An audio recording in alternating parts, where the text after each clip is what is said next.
सवाल ये है कि मस्जिद में अपने लिए कोई जगह मुख्तस की जा सकती है, यानी कोई आदमी क्या अपने लिए मस्जिद में जगह ख़ास कर देता है, अपनी कुर्सी वहाँ पे रख देता है कि मैंने यहाँ पे नमाज़ पढ़नी है।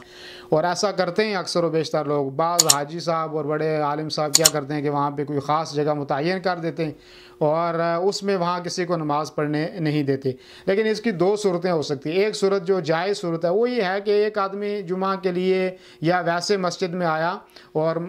वहाँ पे बैठा हुआ था, लेकिन अब किसी ज़रूरत की बिना पे, मिसाल के तौर पे वज़ू टूट गया है, अब वज़ू करने के लिए वो जा रहा है, तो ऐसी सूरत में वो अपना कोई रुमाल या अपनी कुर्सी या अपना कोई और चीज़ वहाँ पे रख के जा सकता है। वज़ू करके आए, वो उस जगह का ज़्यादा मुस्तहिक है, वो वहाँ बैठ सकता है। और ऐसे ही मिसाल के तौर पर आज भी कोई किसी की कॉल आ गई है, वो मस्जिद से बाहर जा रहा है, सुन के फ़ौरन वापस आ जाता है, यानी करीब में, दूर नहीं। लेकिन एक आदमी ऐसा है कि जो आदमी क्या करता है कि घर में है और कुर्सी यहाँ रखी हुई है या कुर्सी रख के बाज़ार में चला गया है कि मैं आके यहाँ पहली साफ में बैठूंगा, ये दुरुस्त अमल नहीं है। ऐसा करना नहीं है, करना साबित नहीं, बल्कि सवाब ही है कि सबकत ले जाने का मतलब ये है कि आप खुद आएँ, खुद आके आप पहली साफ में बैठें और तब आपको सवाब मिलेगा। ऐसा नहीं कि आपने जगह आपने वहाँ पे मुतय्यन कर दी, कुर्सी रख दी और आप चले गए बाज़ारों में घूम रहे हैं या घर में, या किसी को भेज दिया जी जाओ आप वहाँ पे मेरी कुर्सी रख देना, मेरी जगह रख देना, तो ये दुरुस्त नहीं है। इल्ला है कि आप मस्जिद में थे, किसी ज़रूरत की बिना पर बाहर जा रहे हैं, तो वो आपकी जगह है, आप वहाँ पे आकर बैठ सकते हैं, कोई अलामत भी रख सकते हैं,